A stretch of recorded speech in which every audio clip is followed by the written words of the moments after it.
director, producer. Aria, you're sitting in Florida at the moment, I think. And so Yes. tell us about where you are, ground Yes. zero, for Oh, sea level rise. goodness. Yes, yes. Well, I mean, I was born in Miami, which is considered ground zero for sea level rise in the United States. But right now I am in St. Augustine, Florida, which is northern Florida, but I am still right on the coast. So, and our town does have a tendency to flood when, when weather happens from time to time. So yeah, I get to be in the thick of it in certain times of the year and brace myself when the season comes. Indeed, indeed. So you've done a lot of work around kind of climate activism, if I can put it that way. I mean, there's Yeah. climate related work in the work that you do, the writing that you did for Revolution Earth, for example, about a post-apocalyptic society. Perhaps we will come to that, but there's Saving Planet Us and Media for Planet Earth and so forth. So Yeah. I want to interject for a second. It's the series is definitely not post-apocalyptic. I'm really trying to steer away from that. And how do we find a path forward that where we aren't expecting a post-apocalyptic world? So really, I'd say it's more in the genre of protopian in terms of where the future leads, although we do deal with the present day in the series. And the present day is going to have a certain amount of apocalyptic type events that we have to deal with to get through them and find a new way forward to change our systems that are leading us in that direction and to be able to show what kind of new systems would need to be embraced in order to find a better path forward. That's basically what the series is about. So, lovely. Well, that's a very nice way of putting it. And I guess you're kind of coming to something that we've talked about before, which is to what extent one um, should or allow yourself to kind of revert to the bad news, how bad things are, in order to kind of create action, or whether it's a stronger approach to talk about the positives that we're trying to create, as it were, despite the bad thing. In other words, to create a sort of a set of narratives and creative outputs of all sorts that inspire and get people thinking about what they want from the world rather than what they want to run away from. I mean, does that summarize it a little bit? yeah, I mean, I think it's excellent that you're bringing that up because I think it's a balancing act trying to kind of toggle both narratives. And I think it's really crucial. I think, it's a political, um, from a political context, sometimes they use the idea of like a carrot and a stick, you know, bad, this is good. So kind of like trying to lead you in the right direction by being able to see how good things could be. But I think it's really unfortunate that I feel like at this point in time,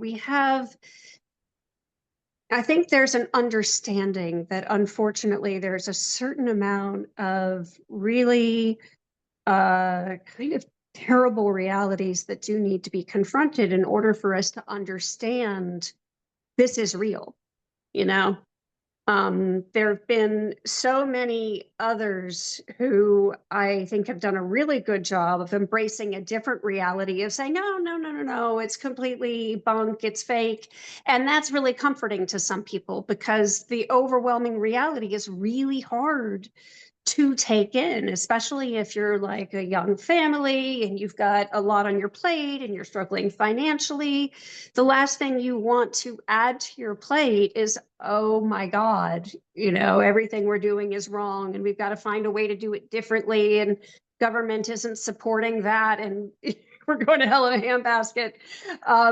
So I think that's why climate disinformation has been so successful, and I really feel like we're at a breaking point in terms of understanding how important the narrative is, and that in order for all the technologies and the wonderful solutions that we do have that can move us into such a better world, in order for those to gain traction, we really need to get the story right so that people understand what's at stake and understand that things can be better.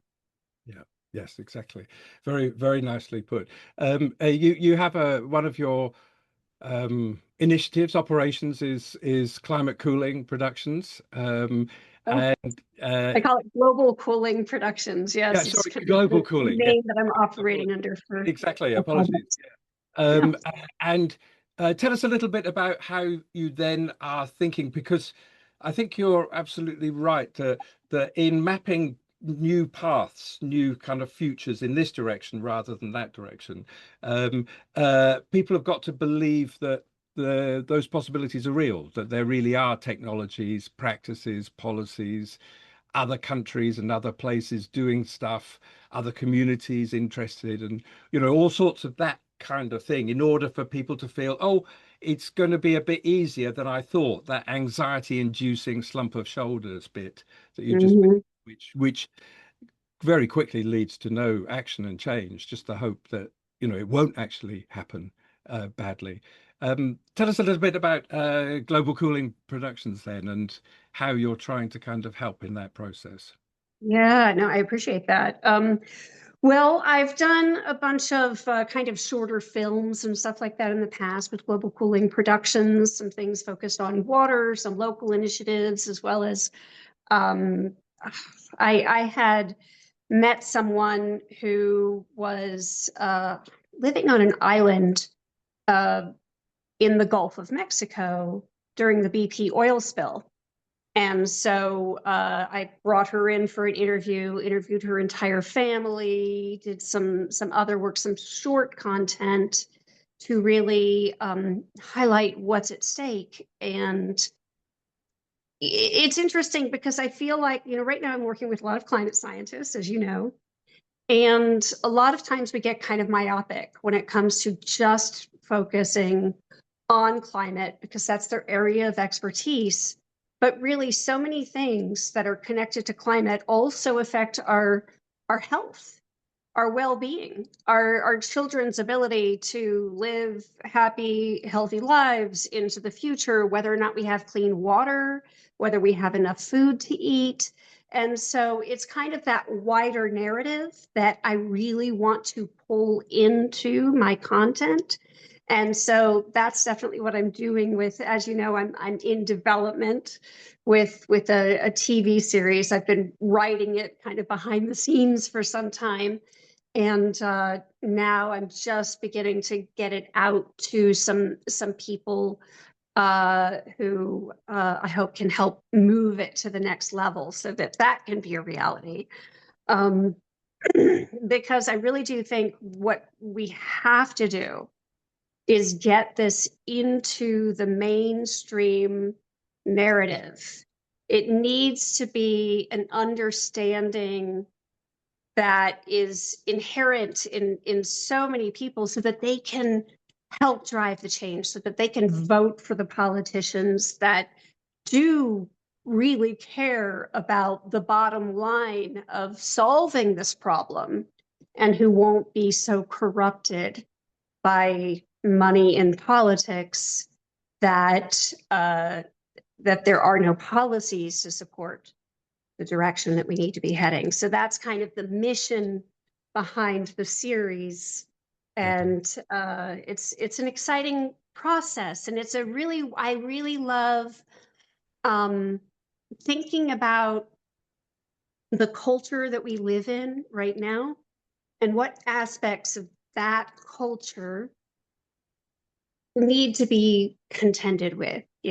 What aspects of that culture are kind of holding us back, and how can we recognize, find more unity, find more understanding that we all want the same things. We all want to be healthy. We want to be able to afford where we live. We want to be able to afford having shelter, clean food, clean water, our children to grow up in a world where they will be able to be taken care of. And if we can really recognize that these are things we all want, and start there, then we can figure out how to get there. So those are kind of my Yeah. big picture mission items for the series and for a lot of the work that I'm doing. That's lovely Behind. because it kind of what you're saying there is let's focus on the things that are obviously important to everybody, Yeah, irrespective of their particular interests or even kind of political leanings this way or that way. You can say, well, we're all interested in these things, aren't we? Health, the future for your children, a happy life and things of that nature. And if we can kind of find a way of telling those stories and then saying, and this is how we get there, brackets. Meanwhile, we'll give up some of this stuff that's causing harm because actually we don't need that anymore because we've got better options technically, technologically, or whatever. Then I think we have a sort of we've mapped out some different paths perhaps, and maybe that's a good way of I was going to say smuggling it in, but I don't quite mean it that way. But it's using the power of story and writing and performance to get to people's interests and emotions and get them to buy into a different kind of means of getting to that future. Is that it's right? like it's like putting the medicine in the candy is kind of the way some people like to describe it. Yes. So, it's important to have conflict, of course, when it comes to narratives and stories. You need to have that, like someone's got a goal, there's something in their way of their goal, and all of that stuff that keeps us tuning in, keeps us on the edge of our seat, wanting to watch. And I think there's so much. God, there's so much, how do I put it? I hate to use the word excitement, but that is true. With climate story, there are a lot of exciting, dramatic stories within the context of climate, health, where we're heading, what we're dealing with, the corruption in politics, and unraveling that, figuring out what all that's about, and having to um, confront them head on. There's so many pieces of the puzzle that have got us where we're at. And so there's so much material to pull in as the story unravels over multiple seasons, is the way that I have projected the story arc. And to me, that's what we need. We need something that has multiple seasons so that people are engaged over a long period of time. That gives you a lot of time to learn things, to grow, to evolve with the characters, That's you nice. know? Yeah. So people Yeah. who are watching, then uh, uh, we should be imagining, as you've just described, the the the thing that we're the thing that we're watching, the series. Of course, it's changing because it's in front of us. A soap opera does that. Things kind of change over time. People's conflicts and challenges change, but we're changing as well as we engage with it. And the more we engage and the more we feel a part of what's happening, the more we ourselves are changing. So, in other words, the creative content has a kind of activist role in of itself. I mean, I suppose it all does if it's good, doesn't it? I mean, a good film changes you, doesn't it? I mean, it's something Yes. that stays with you Yeah. forever. So why not? I mean, Aaron Brockovich was one of my all-time favorite films, and I remember it changed me. An Inconvenient Truth also changed me. But I remember a sense of frustration too, walking out of the theater and feeling like, well, what do I do with this? What do I do? I don't know what to do. I guess eventually I ended up creating my own TV series. That's one of the things I did. But, and getting trained by Al Gore, doing all of this climate work. So it did help engage me, but it took a while before I found my path in when it comes to how do I become a part of this? How do I help? And so that's something I also want the series and a lot of the content that I'm working on. I'm also looking forward to launching a podcast. I've been planting seeds for that while working on the series. But I want all of that to be able to connect with helping people find their path, their place in this, because we've all got different skill sets, we've all got different things that light us up. And so I think if we had more people who were energized and figured out how they could be a part of it, we would have an entirely different world, It would and we change. would be It would moving change toward that super quickly. protopian Yeah. future.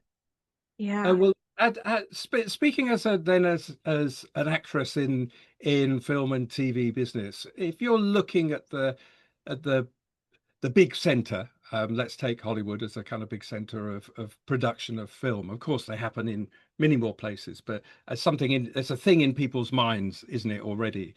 Do you see that move towards the way you've described the internalization of these challenges within story, the medicine within the candy bar, the we would say the spoonful of sugar that helps the medicine go down. That was from Mary Poppins in the 60s. It's a kind of, a meme in people's minds. They get it. They kind of, oh yeah, that's the medicine with spoonful of sugar with it. The wrapper is the story, but inside you're getting inside it with elements of this kind of challenge of moving from now to a different future, and that being a good future rather than Right. a bad one. Now, there are lots of bumps in the road on the way and lots of holes that we're going to fall in if we aren't already in a deep hole. But if you look at something like, if you can generalize about Hollywood as a whole, do you see movement there? There would be people like you, lots of people like you, who are interested and concerned. I've seen a lot of movement. It's kind of interesting. There's a summit that I go to uh, pretty much every year. I've been there for quite some time, called the Hollywood Climate Summit. And so that gathers a lot of creatives and producers, directors, writers, as well as climate people to be able to talk about these kinds of narratives and how we really do reflect the culture more toward this sort of protopian future. So it's been, I mean, honestly, like I had this idea way before I learned about the Hollywood Climate Summit. And I initially co-created it with Jeff Abigov, who was a writer producer on Cheers, Roseanne, Two and a Half Men. So he had some substantial credits behind him, and he really did help create a structure that I think is going to be really wonderful for the series as it moves forward. But it's been really wonderful for me to see other people thinking the way I've been thinking for some time. And it just generates more support from the industry and more of a sense of like, oh wow, this is actually the niche that I've really been wanting to lean into for some time. But because I hadn't seen that for me for a while, I really ended up more in the activist and the climate science space and hosting panels and doing a lot of other things. And it's really wonderful to go, you know what, this is where I need to really dig in, is in this storytelling space, because this is the piece that I think the scientists need, the activists need, all of those other people out there doing the amazing work. They are going to be energized so much more when this is part of the popular culture and they've got more people to join them and more people understanding and supporting their missions. Yeah, excellent. And so tell us give us a little lift the veil a little bit on the Hollywood Climate Summit. So are people sharing kind of creative ideas, or are they also talking about the kind of form of language that we might use interpersonally between different groups? By definition, I guess everybody there at the summit is going to be quite positive about the need to change things, but they might be looking outwards. You might be looking outwards and thinking, well, how do we engage with that group over there? On how do we think about, the people in the next neighborhood and the challenges that they face on a daily basis? What kinds of language can we use, and what film would they watch? What TV series would they watch Mm-hmm. in order Yeah. to kind of to come into the process a bit? Is that what sorts of things are people talking about? Those creative That, opportunities, I suppose. I mean, that's definitely part of it. you know, what kind of language do we use to engage people? What kind of stories? But also, it's interesting because I feel like, you know, I've been a part of that climate space for so long. So I just, I knew I wanted to write about this issue. And so I was like, in order to know how to write about it, I need to enter the movement. I need to, you know, I got trained by Al Gore. I started, you know, Food and Water Watch, all kinds of just organizations. I was volunteering for some time before I met Peter Fikowski, who brought me into the space with the scientists. Um, but that being said, a lot of the Hollywood climate stuff is kind of edgy. It's a combination of educating creatives about the climate issues, helping them, teaching them about some of the stories that already exist out there. You know, what is it like for people in Cancer Alley? You know, this is a story that we can focus on because this is something that helps people understand what's at stake. And also certain things like, um, instead of talking about carbon emissions, we talk about pollution. That helps people understand, oh, that's something we don't like. We don't want pollution. And of course, that can be really difficult when you're really working in that very scientific space. People can be like, well, oh, well, carbon's a building block of life, which it is. But when we have excess carbon, it's also creating circumstances that are not really hospitable to life, especially, you know, particular ecosystems and droughts and crops and all kinds of things. So it's those fine points that get really difficult when you're really in the weeds, but yet you've got to have a way to communicate to people so that they understand without getting in the weeds. And Exactly. that can be a complicated line to walk.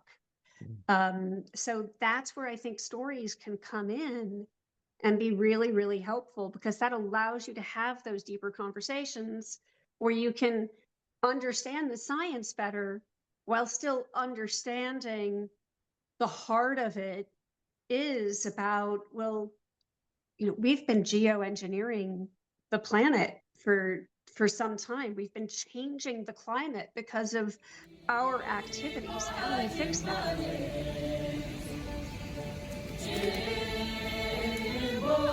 And as you're probably aware, also helped to co-found Healthy Planet Action Coalition. And a lot of that was just about being in the right place at the right time and going, my goodness, this is really something that we need right now because it's been very difficult for even the climate community to keep up with how the science has actually changed as we've had more greenhouse gas pollution. Um, the planet has been warming up more and more, which basically helps open up more feedback loops. So as it gets hotter, we've got more forest fires, and that has more emissions involved with those forest fires, while also reducing the capacity for those trees to draw down the carbon that they normally would be drawing down. So, and as the planet heats up, we're also, there's melting permafrost that's releasing methane gas. And these things are very hard. It's so difficult dealing with Earth systems because sometimes you don't know exactly what's going to happen and where it's going to happen. But you've got to be able to factor in those changes where we're actually warming at an exponential level right now, as opposed to a linear level. So, Healthy Planet Action Coalition was brought together to help educate about how at this point in time, even just reducing emissions is not going to solve the climate crisis at our current level. We're also going to need to draw down more emissions because right now I believe we've talked 430 parts per million, carbon dioxide. And then there's a whole nother number when it comes to carbon dioxide equivalent, which is the other greenhouse gases and those emissions. So we need a new policy to actually draw down what those levels are, because James Hansen had advocated for 350 parts per million. We should not go over 350 parts per million. Yeah, and that And was we're way over 1990. that. Yeah, and way over it. Yeah. Yeah. Oh, it's 350. So, Yeah, 350 was 1990. Yeah, exactly. yeah. Terrible thought, isn't it? I mean, we're So 80 above already. Yeah. So we're beyond just reducing emissions, and we can't tell ourselves we're going to be able to solve this just by doing that. We need to do that, but we also have to draw down and we need to reflect more sunlight so that we can protect areas that need to be protected so we can buy ourselves some time to draw down that big number.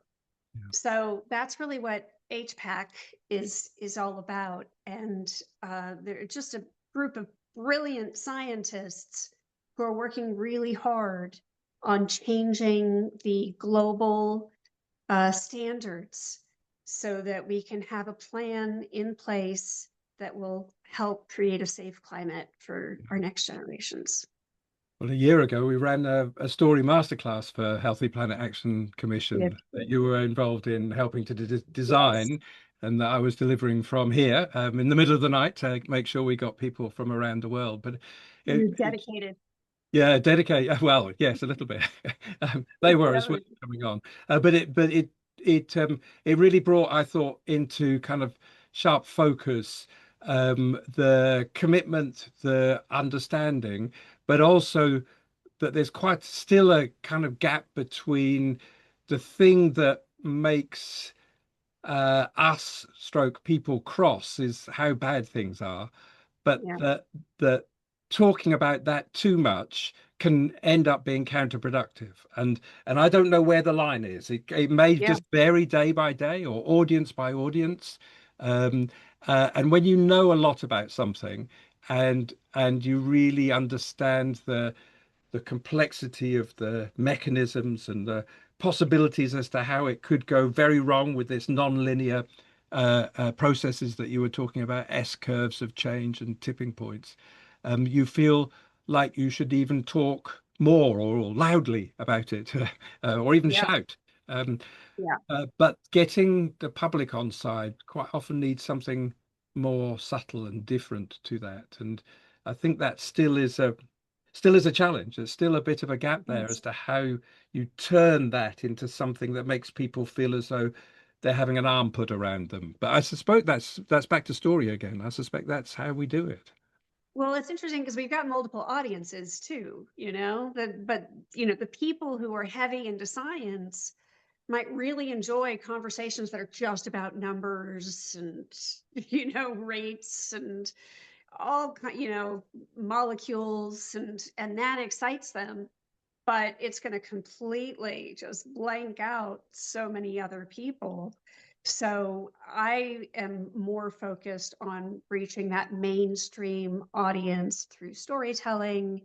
But we also have people in HPAC who are focused on policies and policymakers and trying to explain to them the science.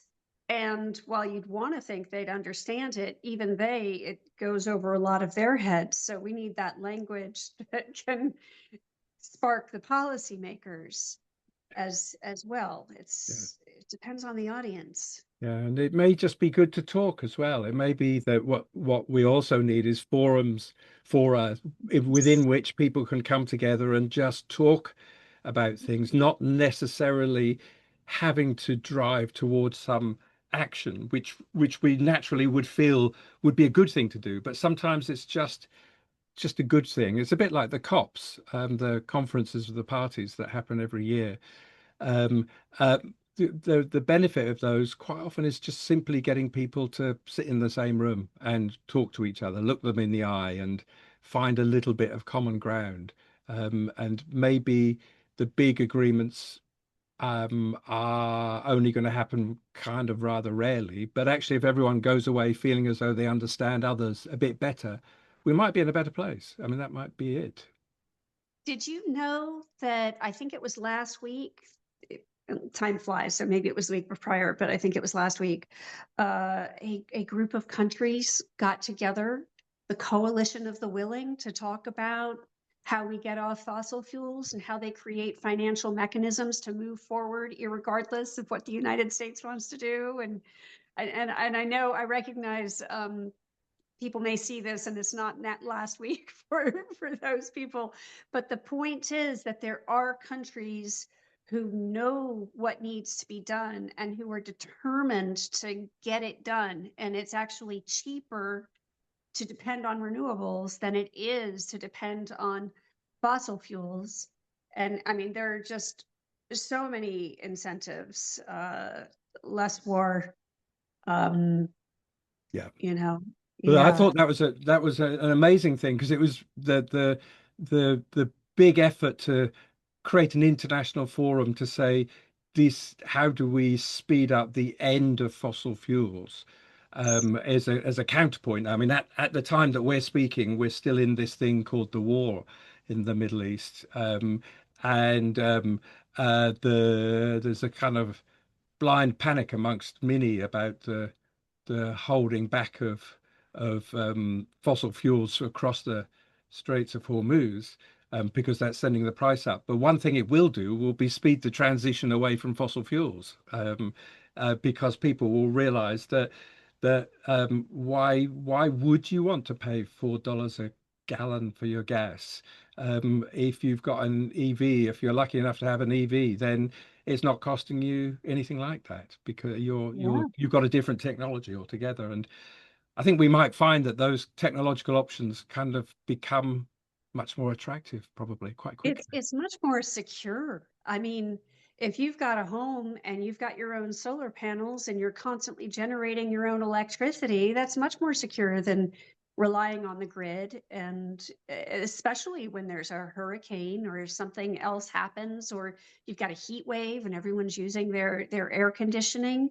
I mean, I think of it as being far more secure. It's definitely less expensive. The complication is that you pay a little more in the beginning frequently, and then you're paying it forward for your ability to not have to pay later. So these things have been manipulated so that people think it's more expensive, but the truth is it's actually cheaper, and it's more secure in so many ways. Exactly, So exactly.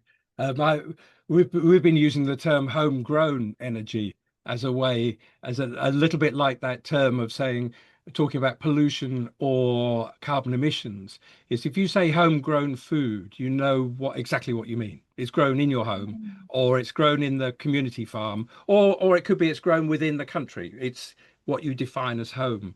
But you could say the same thing about energy. You could say homegrown energy is something that probably is to do with renewables, because you're not having to rely on distant markets and the cost of the fossil fuels, which you've got to pay off every time you fill up whatever you use. Um, yeah, I yeah, love that phrase. that's a kind of way of thinking about if you've got solar on your roof, it's homegrown, isn't it? I mean, I sit underneath panels here. They're doing their work on a sunny day like today. And we can charge the car off that, and it's effectively free. But you need to purchase the capital in the first place. But once That's you've done that, brilliant. it's kind of you're looking much better, aren't you? Are you selling that electricity back to the grid too, or Yeah, it's brilliant? yeah. It's Also brilliant. selling. Yeah, exactly. Yeah, And this is the sort of thing that a lot of utility companies don't want to promote because they want to be the ones who own all the energy so that we have to keep paying them to get our energy in our home. And especially here in Florida, there have been a lot of policies in place for a while that have actually disincentivized in the Sunshine State, making it really hard for you to make your own energy off the sunshine in the Sunshine State because the electric companies don't want you to do it. So, crazy, I mean, isn't it? there's some, that's a story right there. It is. I mean, there you are, right there. Yes, in the state that advertises its sunshine, you must have what, 300 days of sunshine a year, probably. It's for Mhm. free. It's up there Yeah. for free. Well, lately we've been in a drought, which is incredibly unfortunate. Yeah. And our aquifer has been reduced 90%. And this, I mean, I grew up swimming in the most gorgeous springs. It's so beautiful. It's the Floridian Aquifer, which is one of the largest aquifers in the world. And they want to bring in 4 data centers Yes. in one of the hottest places in the country that is in the middle of a drought with reduced water capacity. I mean, it Yeah.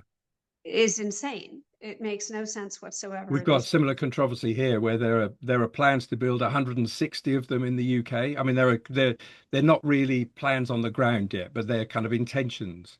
And they want to use public sources of electricity to run them and drinking water to cool them because it's nice and easy because you just take it from the system. And it's just ludicrous, actually. It's The insane. the impact of that will be so. I suspect there'll be quite a lot of people kind of lining up to say, well, these things actually are, they're not going to create any jobs, one or two people to run them, and they're going to use a lot of resources. Do we really want them? Not sure. I think there's going to be a huge wake up call when it comes to AI. I think that, they've just been pushing it so hard, so fast for things that we don't need, that are taking away jobs so that we can use more resources that people need to survive. It is ludicrous. And I do recognize that some of it could be used in a positive way, that there can be some improvements made to the AI, but then get it figured out before you push it and move it forward. Yeah. Um, Exactly. yeah. Speaking as somebody who's had, I've had my books taken and put into LLMs and used in them and not paid for, as is the case Um, with millions of authors, and no offers to pay for that material, that creative material that we have spent, a little bit of our lifeblood on, and it's yeah. very annoying. It's not surprising, but it's also very annoying. Tell me Yeah. something, Aria. Let's jump to a few kind of things to wrap stuff up. Some Yeah. prouds. Could you tell us about something you're proud of that you've achieved, maybe against the odds a bit? I mean, maybe it's becoming an actress in the first place, because that's always a heck of a journey for people to go into the business in that sort of way, or maybe it's something else. Um, a slightly troubling word, pride, but I mean it as a way of telling a story about what you've been able to achieve and that makes you feel good about it. Wow. Um, Goodness. I uh I guess a lot of things pop up into my mind, and I guess the first thing that's like popping into my head the most is like I'm just so proud of my daughter, you know. Um Very nice. Yeah, and she's the reason why I do this work, and I'm going to get all emotional. Um but yeah, she's got a really good head on her shoulders, and uh she, one of the things, she inspires me too with how conscious she is about her footprint. I'm proud of, I do believe I've had an impact on her when it comes to that. And then I've ended up learning some things from her. She was very into Depop, which is like an online marketplace for used clothes. So and she's been very good at, like, she's got her own little store. So if she doesn't want to wear anything anymore, she sells it and then she buys something else that someone else had. And I just think it's really brilliant, this generation, the different kind of awareness they have, and how easily they support a lot of these solutions toward a more circular economy, I think is really brilliant. lovely. That's a good answer. And we could speak generally about next generations. I mean, let's be inspired by their ideas and their commitment. And they're not without agency. They might feel that's the case because they're often not in charge of things, but they will be before long. Mm. And that's a great answer. I'd also, I just want to add one more thing is just that I am really proud of Revolution Earth and where it's at right now. I'm looking forward to it getting to a place of being greenlit and all of that. But in all honesty, I've got craniocervical instability. So screen time is physically painful for me. And I have managed to learn a great deal about screenwriting, storytelling, and I've got something I'm very proud of right now with the way it looks right now, and I'm sure it will continue to improve. But Fantastic. yeah. Yeah, great, good. What about this may relate to that, but a heroine or a hero? Um, it could be a community, but it could be somebody who in the climate sphere, or it might be somebody in the storytelling sphere, or in film or TV. Um, a heroine or a hero, and why? Um, well, the first place my brain goes is Erin Brockovich, just because we all got to hear her story, and I was able to go see her speak a little while ago. She came to St. Augustine, and she's just doing such great work in terms of she's got this new thing where she maps out all the places where people have had certain environmental illnesses, and so you can see it. um but she's just done such incredible work, and it's wonderful that her story got brought to life and moved so many people. So I think that's something I Yeah, it's the power definitely. of story and the power of that film. I mean, the power of a film that is popular, that is made popular, Yeah, means that the name goes before her. You know, I mean, yeah, she's now a symbol for something much greater than what the yeah. film was about, which is fabulous, isn't it? A Well, recommendation? Do you want to recommend a book of some sort? What were to viewers and listeners? What would you recommend? I think Drawdown is rather remarkable. I love the framing too, because obviously we need to draw down greenhouse gases. And so, and there's so many different technologies in that book, and it's so focused on what we could do. And I think just going through that and saying, oh my goodness, there's so much that's accessible to us to do. And a lot of it can be very regenerative. When you restore ecosystems, you're helping to draw down greenhouse gases. And restoring ecosystems can also help purify water, create water in areas where it didn't exist. I mean, it's really remarkable. And I don't really understand all of it, but I know how powerful it can be when we make these kinds of changes. So it's Lovely. a And yeah.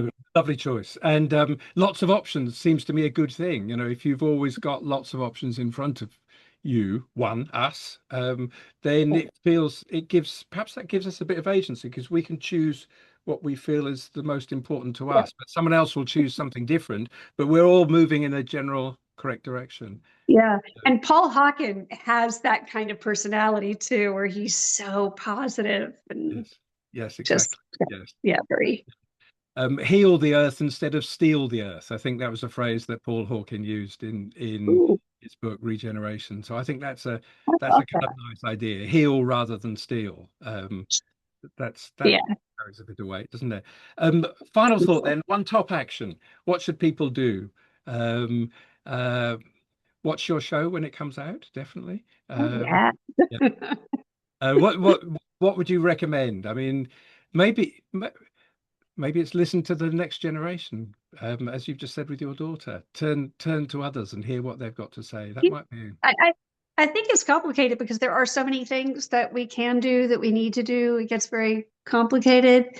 The more we can get off fossil fuels individually, and I know it's very difficult, but obviously that's a big part of the solution. But advocating for political change, advocating for those politicians who will provide a framework that makes it easier for us to make the transitions we need to make so that it can become systemic for all of us. I think that's where the big changes are going to happen. Lovely.